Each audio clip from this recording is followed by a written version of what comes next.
right, so chapter 4 of the Lord of the Flies starts off with kind of a scenic description um, of the little ones. It almost seems like a solid portion of the chapter is dedicated to a description of what the little ones do during their day. It opens with a really lax scene and kind of gives off the vibe and directly says that the children have grown more accustomed to this new, the book says, rhythm of life, right? Um, what is it? There are obvious changes. All of the, excuse me, all of the children have turned somewhat brown due to the tans from this extreme exposure to sunlight. A lot of them have messy hair.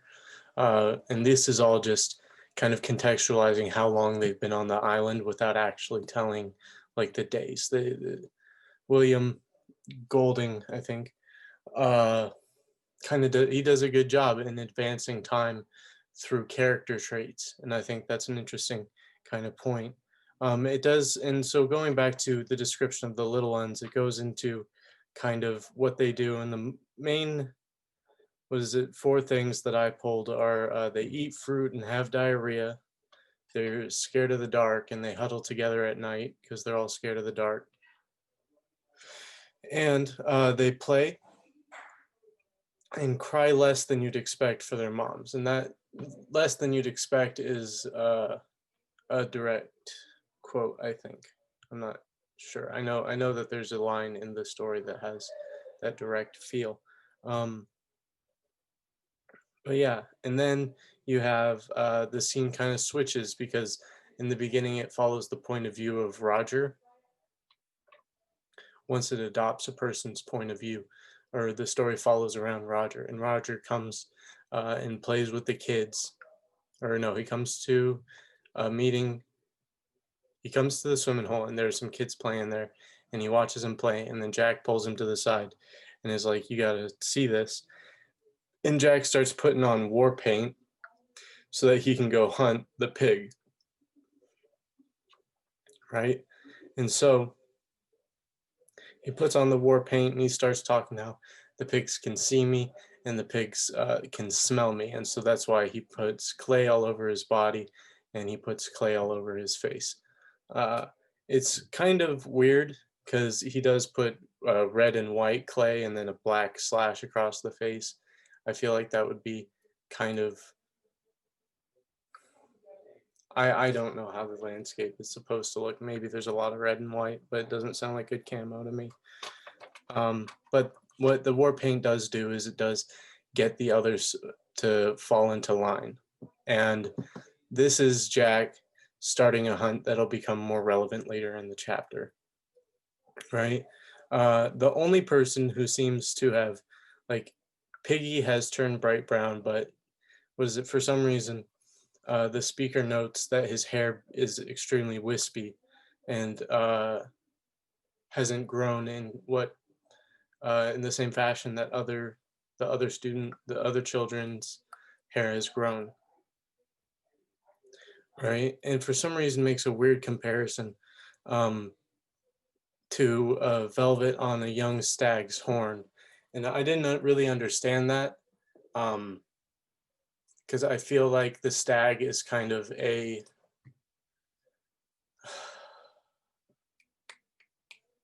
almost sacred. It's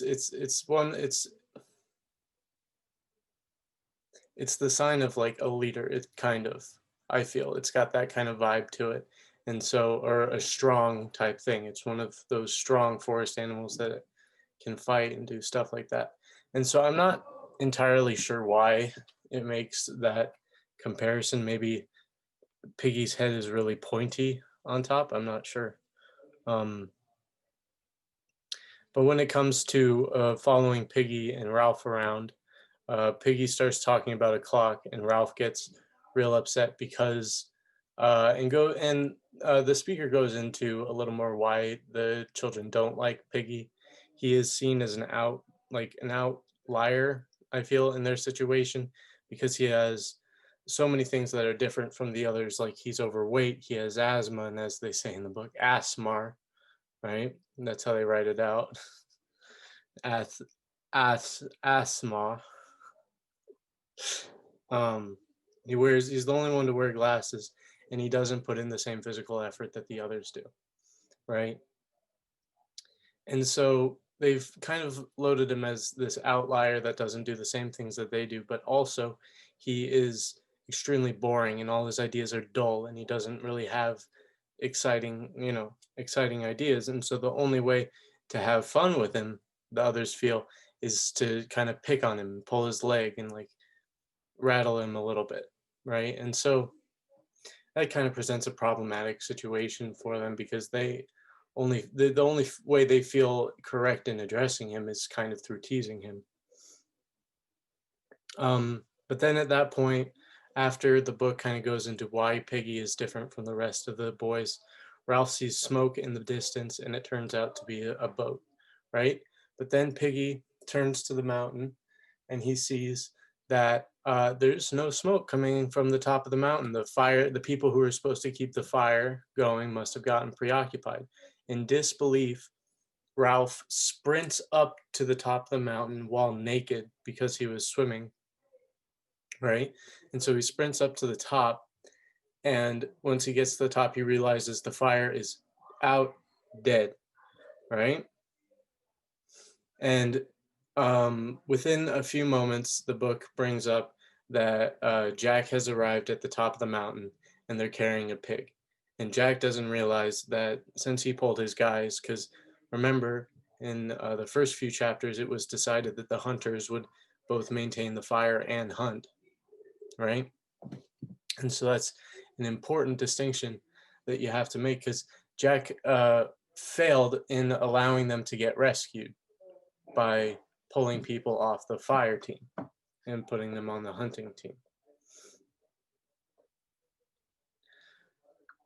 So Jack starts telling the story of the pig hunt after Ralph says the fire's out a few times. And then Ralph kind of pops and blames Jack for them not being able to go home. And it reveals that he saw a boat and that the boat might have been able to save them if they also saw the smoke coming off the island. At this point, Jack turns pretty red in the face and he refuses to take responsibility, instead saying, "We needed meat." Now it's gone from "we wanted" to "we needed," right? And so in Jack's mind, that's kind of an interesting distinction to make between wanting and needing. Jack needed to do this for his own psyche, and that's kind of how he's approaching it. And he's really red in the face because he's embarrassed because his need inhibited the group from doing this, but he doesn't feel bad about it. And I feel that that's also sort of embarrassing, right? Is he doesn't feel bad about it because he relieved a certain like carnal need within him. Piggy and and Ralph don't fully forgive him, and Piggy pipes up and he shouts at Jack about how he was super irresponsible to leave the fire to go on a hunt. And uh,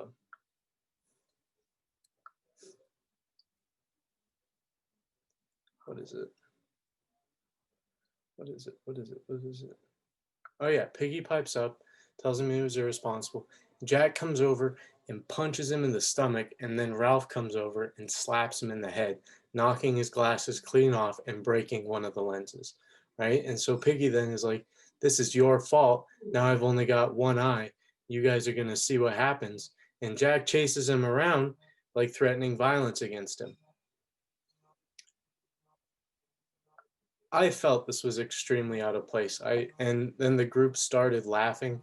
I don't really understand kind of the motivation behind it. I guess it's just kind of rage and trying to direct attention away from the failure of Jack to look at Piggy. He's fat and a little coward.